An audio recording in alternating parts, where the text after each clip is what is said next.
Today I wanted to look at all of the apples of Eden within Assassin's Creed lore. Now I know a few of you are already stating, what? Apples? As in plural? Well, many casual fans of the Assassin's Creed franchise assume that the Apple of Eden is one device that Ezio acquired on his journeys. The truth is, the Apple of Eden isn't a singular mythological artifact, but was in fact a tool used to control humanity in many locations. The Apples of Eden are in fact sphere-shaped devices created by the Isu civilization, also known as the Precursors or the First Civilization, depending on which game you're currently playing. The basic function of an Apple of Eden is to make humans subservient. It's basically the MacGuffin of the Assassin's Creed storylines, as someone is after one of them to gain control of the civilizations around them.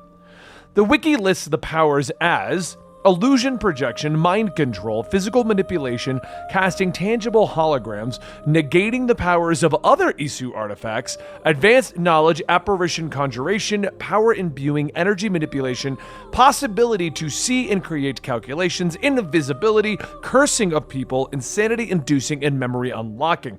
Basically, this thing can do whatever the writers needed to do for the sake of a story. Now, if you're interested in the Isu civilization that created these devices and the Isu human war, then click the video down below, as today I want to go over each of the apples that we know to exist as of this date. Let's start with Ezio's Apple of Eden, as I feel most people are going to be familiar with this one. Plus, it's honestly one of the most boring of them. The earliest records show this apple was discovered in 1453, and it was acquired by Ezio in 1488.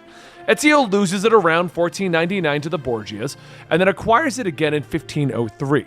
It's next listed as being the one that Desmond gets in 2012, and then after Desmond's passing, it's kept in the general Assassin's Creed order. I don't want to go too deep into this one, as it's just the plot device of the Assassin's Creed original trilogy. So let's cover the other rather boring one so we can get to the more interesting ones. Altair's apple passed through the hands of Bayek from Origins, then Altair. It appeared in most of the games, as it's in the first game, Bloodlines, mentioned in AC2, Secret Crusade, and the Revelations novel, Project Legacy, and then it appears in Origins and the Blade of Xiaojun. But like the Ezio apple, this one is mostly covered within the game, so I don't want to go super deep into it here. While this apple has passed many hands, it eventually ended up in a secret facility beneath the Denver International Airport. Daniel Cross had a manic episode which resulted in him killing everyone there and then destroying the facility. We don't know exactly how it was destroyed, but it was, and the Templars scrambled to find replacements for their plans. Arno's Apple of Eden has no known records before Arno acquired it. But this is when it gets interesting, and that list of crazy powers makes a little more sense. Arno's apple goes to the Egyptian Brotherhood, where it's eventually picked up by Napoleon Bonaparte. Things are a little muddy in the records for this, but we know that Napoleon is a part of the Unity storyline in the Dead King's plot. Now, I can't find a record of him actually losing the Apple of Eden, but he's eventually chased to Egypt, and the records don't show him losing it there. Eventually, Harry Houdini actually acquires that Apple of Eden in 1926. The insane stunts that Houdini pulled off are attributed to the Apple of Eden in this universe, and it's the Templars who actually killed Harry Houdini to take the apple, staging his death to be an accident. Another apple is one that was possessed by the Freemasons. This one is featured in Assassin's Creed 3, the Freemasons, then George Washington, and then Connor gets his hands on it. That part is all in the game, so it's not as interesting as where it ends up going after the games. At the end of the journey, Connor dropped it into the ocean so that it could be lost forever, but at some point it was acquired and landed in the hands of Franklin D. Roosevelt. He found himself being manipulated by the Templars alongside Churchill, Stalin, and Hitler, and because of that apple, the World War started.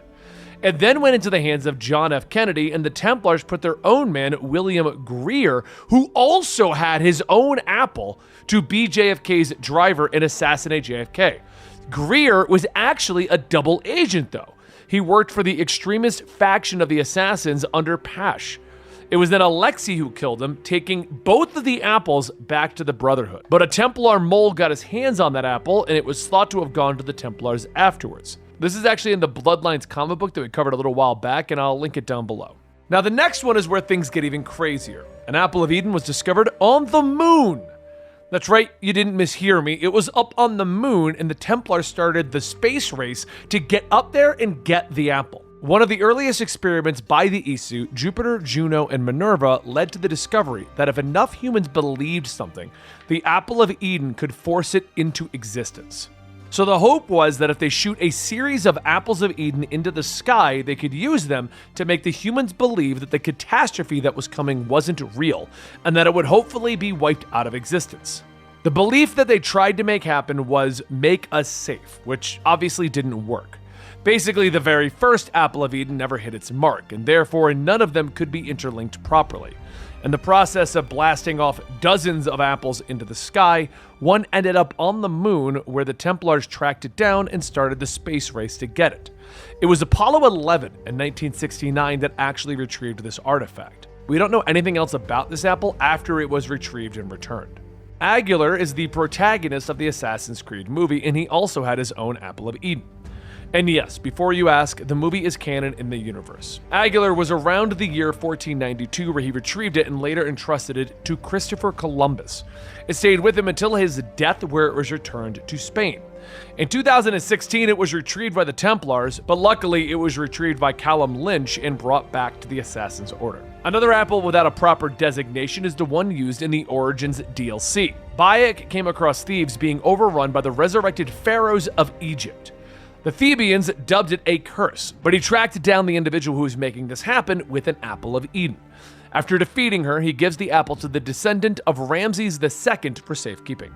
Gull's apple is another undesignated one, and we'll be covering the comic book soon, but it takes place in the Assassin's Creed Valhalla Song of Glory comic book. It's a short story, but Gull and Eivor find the apple, and Gull has her Isu memories restored. This caused a battle between Eivor and Gull, which ended up with Gull being left buried in the cave. Our next apple is designated Apple 4, and this one gets featured within the Bloodstone comics and the Conspiracy comics that we have and will be covering.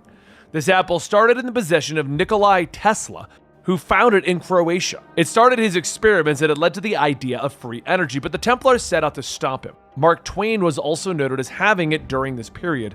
Thomas Edison, working with the Templars, set out to discredit Tesla and tried to prove his experiments were faulty by electrocuting an elephant. Eventually, the Templars got fed up and broke in and used the apple to drive Tesla insane. The apple was then given to Thomas Edison, who eventually gave it to Henry Ford, who used it to manipulate his workers to make the assembly line. That same apple then went to Hitler, where he used it to lead the country into World War II. We then have a whole situation during World War II in the Conspiracies book, which we'll be covering soon. The next apple is the one designated 7. Now this one we don't have that much information on. It was in Syndicate, and there was a Templar scientist working on an apple. Evie Fry broke in and assassinated the scientist, which caused the apple to overload and explode. Evie was the only survivor, and the apple was lost in the wreckage. The Isle of Skye's apple was discovered by Eivor, and it is the one in the Assassin's Creed Crossover Stories DLC that came out. Cassandra from the Odyssey game series came to the Island of Skye, where Eivor and Cassandra met up and hunted down this apple, which was causing illusions and mind control. This apple was weird, and it acted like it was sentient, though it was probably just to make better gameplay elements. But it seemingly actively tried to prevent itself from being captured and destroyed by Cassandra. Now this story is relatively short, but in an interview that followed the release, the apple was discovered to maybe not be an apple. Since it was doing things that lined up with different artifacts within Isu lore, it was stated in the interview that it might not in fact be an apple, but be an Atlantean artifact. We'll probably never know the full scope of what it was, but it did make for a fun story featuring Cassandra and Eivor. Now, outside of that, there's a few apples that got quick mentions within history glyphs and such within the Assassin's Creed lore, but this is the batch that have actual history and interesting stories attached to them. So what do you guys think? Some of these Apple stories I think would make great games unto themselves. Imagine being a spy in Vietnam, or dealing with World War II, or fighting against Thomas Edison and Nikolai Tesla. All of these could be interesting, but I just thought it'd be fun to bring this video to you guys so you can see all the different sprawling stuff in the world of Assassin's Creed. Make sure you like and subscribe, as we're covering all the kinds of weird lore and storylines in the video games that we love, and we'd love to have you be a part of this community.